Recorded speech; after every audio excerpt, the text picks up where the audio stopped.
Hi friends, welcome to my channel. ఈరోజుటి video చాలా ఎంటర్టైనింగ్గా ఇంట్రెస్టింగ్గా ఉందండి. వీడియోని ఎక్కడ స్కిప్ చేయకుండా ఎండ్ వరకు చూసేయండి.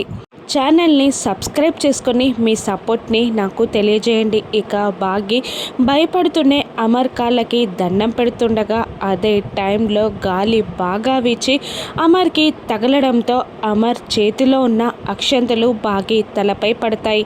అలా పడడం అమర్ షాక్ అవుతాడు. ఏంటి, నేనెందుకు అక్షంతలు వేశాను అని షాక్ అవుతూ ఉంటాడు అమర్. ఇక బాగి కూడా ఆశ్చర్యపోతూ ఉంటుంది. ఈయన గారేంటి నన్నెందుకు ఆశీర్వదించారు అని మనసులో మదన పడుతూ ఉంటుంది. ఇక పిల్లలు కరుణ, అరుంధతి, అమర్ వల్ల అమ్మా నాన్నలు రామ్మూర్తి, మంగళ కూడా ఆశ్చర్యపోతారు అమర్ అలా అక్షంతలు వేయడం. ఇక బాగి లేచి కన్నీళ్లతో అదే మనసులో బాధతో అమర్ని చూస్తుంది. ఇక అమర్ కోపంగా ముఖం తిప్పుకుంటాడు. ఇక మంగళ ఆ ఇంటిని చూస్తూ, అబ్బో ఎంత పెద్దిల్లో బాగి, ఇంత పెద్దింటికి నువ్వు కోడలివయ్యావు అని అంటూ ఉంటుంది మంగళ. ఇక బాగి అయ్యో అలాంటి మాటలు మాట్లాడద్దు అని సైగలు చేస్తూ ఉండగా ఇక అమర్ పిల్లలు తను మాట్లాడిన మాటలకి అసహించుకుంటూ ఉంటారు. ఇక రామ్మూర్తి ఇలా అంటూ ఉంటారు, ఎప్పుడు ఏం మాట్లాడాలో కూడా తెలీదా నీకు, కాసేపు సైలెంట్గా ఉండు అని మంగళాన్ని తిడుతూ ఉంటాడు రామ్మూర్తి.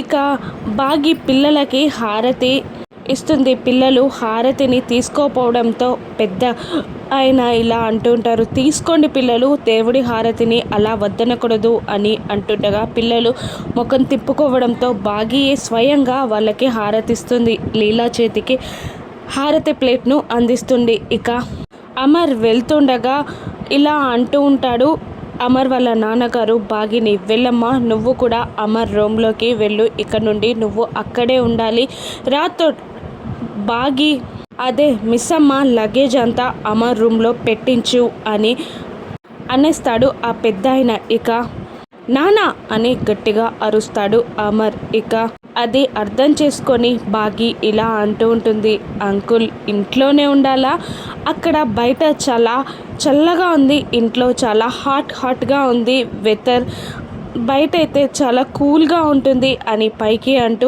మనసులో మాత్రం ఎస్కేప్ అవ్వడానికి, పారిపోవడానికి కూడా నాకు చాలా వీలుగా ఉంటుంది అని మనసులో అనుకుంటూ ఉంటుంది బాగి. ఇక ఇలా అంటూ ఉంటారు అమర్ వాళ్ళ నాన్నగారు, లేదమ్మా నీకు కష్టంగా ఉన్నా ఇష్టంగా ఉన్నా నువ్వు ఈ ఇంటి కోడలివి కాబట్టి, వాడి భార్యవి కాబట్టి ఆ రూమ్లోనే నువ్వు ఉండాలి, చెప్పాను కదా రాథోడ్, వెళ్ళు లగేజ్ తీసుకొని వచ్చి అమర్ రూమ్లో పెట్టు అని అంటూ ఉంటారు అమర్ వాళ్ళ నాన్నగారు. ఇక జరిగేదంతా ఆరు గుప్తా గారు పక్క నుండి చూస్తూ ఉంటారు. ఇక ఆరు వెళ్ళబోతుండగా గుప్తా గారు ఇలా అంటూ ఉంటారు, ఎక్కడికి వెళ్తున్నావు, ఇంకా ఈ ఇంట్లో జరిగే డ్రామాని చూడు నువ్వు అని అంటూ ఉంటారు ఆరుని. ఏమైంది, ఇంకేం జరుగుతుంది, పెళ్ళి జరిగిపోయింది కదా అని ఆరు అంటుండగా, వీక్షించు బాలిక అని అటువైపుగా చూపిస్తాడు గుప్తా గారు. ఇక అమర్ పైకి వెళ్తూ ఉంటాడు. అప్పుడే మనోహరి సూట్ కేసుతో బయటికి వస్తూ, బాయ్ అమర్,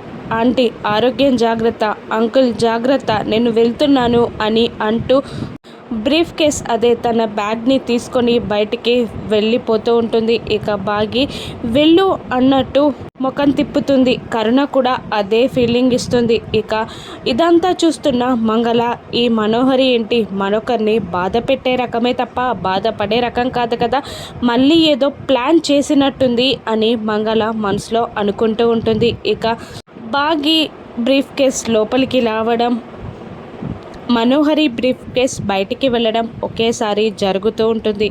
మనోహరి గడప దాటినా కూడా ఎవ్వరూ అడ్డుకోకపోవడంతో అదేంటి ఎవ్వరూ మాట్లాడట్లేదు అని మనసులో అనుకుంటూ ఉండగా ఇక అమర్, ఆగు మనోహరి, ఎక్కడికి వెళ్తున్నావు అని అడుగుతూ ఉంటాడు. అప్పుడు మనోహరి, ఇక గమ్యం తెలియని ప్రయాణం అమర్, భవిష్యత్తు ఎక్కడ దారి చూపిస్తే అక్కడికే అని అనేస్తుంది మనోహరి.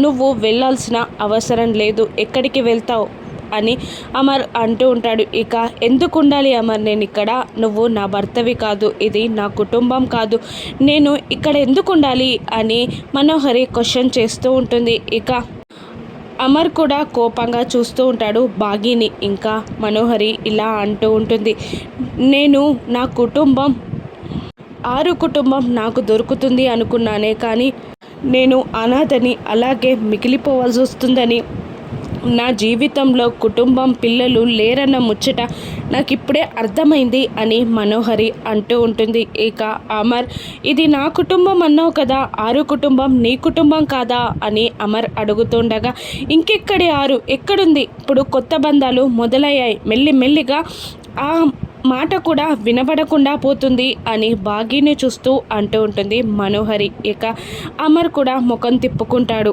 పిల్లలు కూడా ముఖం తిప్పుకుంటారు. ఇక బాగి టెన్షన్ పడుతూ ఉంటుంది, 6 మాట వినబడదు అన్న మాటకి.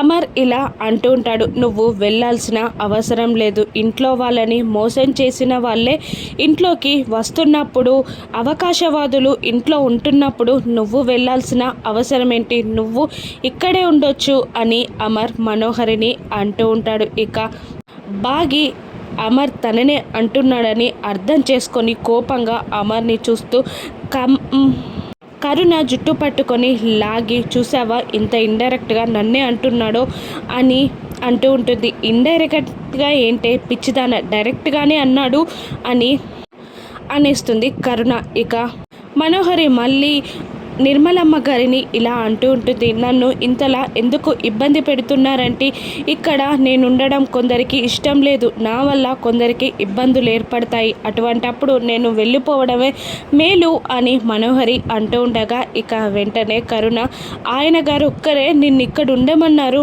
మిగిలిన వారెవ్వరూ నిన్ను ఇక్కడ ఉండమని అడగలేదు, ఇప్పుడు కూడా నువ్వు వెళ్ళొచ్చు అని మనోహరిని అంటూ ఉంటుంది కరుణ.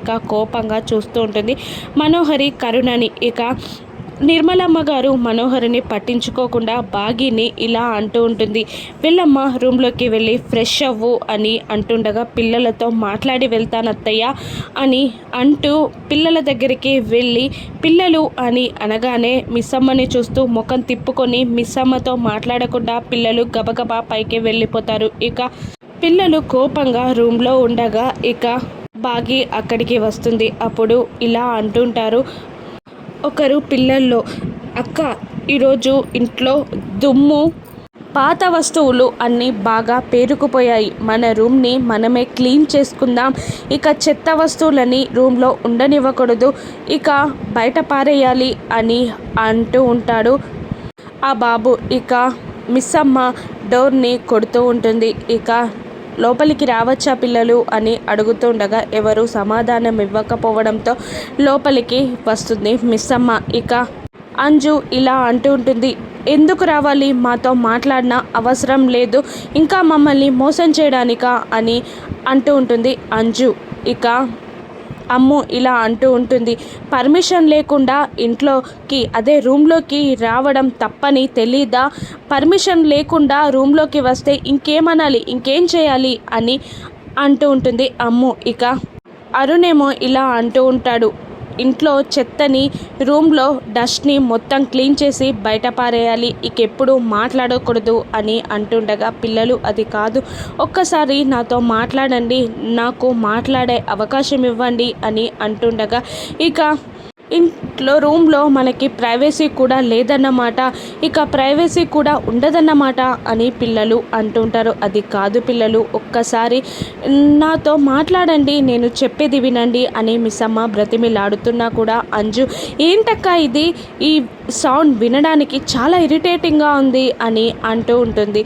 ఇక ఏం చేద్దామే, మాట్లాడొద్దు వెళ్ళిపోమని చెప్తున్నా, సిగ్గు లేకుండా ఇక్కడే నిలబడితే ఇంకేం చేస్తాం అని అంటూ ఉంటుంది అమ్ము. ఇక అమ్ము, అది కాదమ్మా, నేను చెప్పేది వినండి, నా పొజిషన్ ఒకసారి అర్థం చేసుకోండి, అసలు ఏం జరిగిందో ఎక్స్ప్లెయిన్ చేసే అవకాశం నాకు ఇవ్వండి, ఎక్స్ప్లెయిన్ చేసే అవకాశం కూడా నాకు ఇవ్వకపోవడం కరెక్ట్ కాదు కదా, న్యాయం కాదు కదా అని బాగి అంటున్నా కూడా బాగి మాటలని ఎవరు పట్టించుకోరు. అంజలి వెళ్ళి డీజేని ఆన్ చేస్తుంది, సౌండ్ చాలా పెడుతుంది. ఇక మిస్సమ్మ పిల్లలు అది కాదు అని బ్రతిమిలాడుతున్నా కూడా ఇలా అంటుంటుంది అంజలి, అక్క ఇప్పుడు చాలా హాయిగా ఉంది కదా, పాటలు పెట్టగానే ఎవరి మాటలు వినాల్సిన అవసరం లేదు, మోసపోవాల్సిన అవసరం లేదు అని అంజు అంటూ ఉంటుంది. అవును నిజమే అంజలి అని అమ్ము అంటూ ఉంటుంది. ఇక కాదు అని అంటూ నలుగురి పిల్లల చుట్టూ చాలా ఘోరంగా చాలా బ్రతిమిలాడినట్టు తిరుగుతూ ఉంటుంది మిస్సమ్మ. ఇక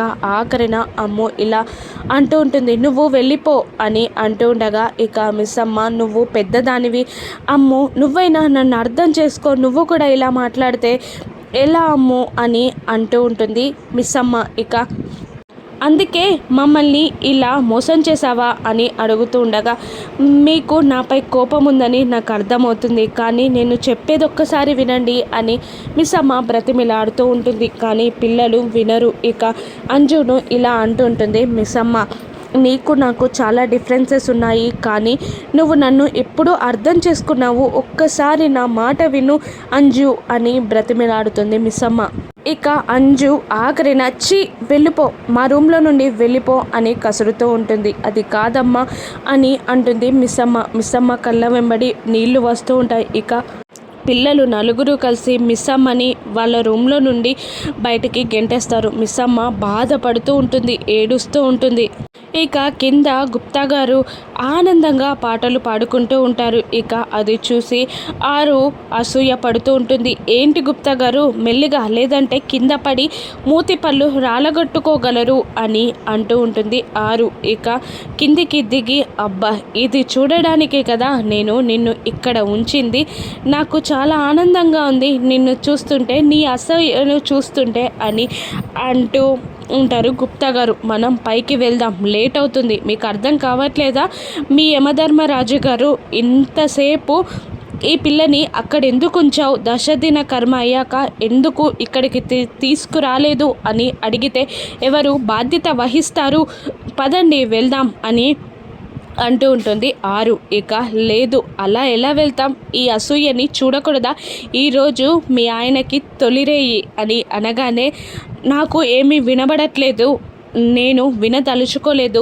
అని ఆరు అంటూ ఉంటుంది. ఇంకా ఆరు ఇలా అంటూ ఉంటుంది, పైకి వెళ్ళాక చెప్తాను మీ సంగతి, మీ యమధర్మరాజుకి మీ పైన చాడీలు చెప్పి మీకు అన్ని శిక్షలు విధిస్తాను అని ఆరు అంటుండగా, మా రాజు నీ మాట వింటాడా, పోని అదంతా తర్వాత చూద్దాంలే, కానీ ఈరోజు ఆ అమ్మాయికి నీ మొగునికి ఇక తొలిరాయి అంట అని అంటుండగా ఆరు తన చెవులని మూసుకొని నేనేం వినట్లేదు అని పరిగెడుతూ ఉండగా ఇక గుప్తా గారు తన వెంటే తిరుగుతూ తనకు ఉడికించడానికి ట్రై చేస్తూ ఉంటారు. ఆరు అక్కడి నుండి వెళ్ళిపోతుంది. ఇక గుప్తా గారు మాత్రం ఆనందంగా పాటలు పాడుకుంటూ ఉంటారు. ఇక ఏం జరగనుంది, ఆ తొలిరేయి నాడు వాళ్ళిద్దరూ ఒకటవ్వనున్నారా, రానున్న ఎపిసోడ్స్లో చూద్దాం. Thank you for watching.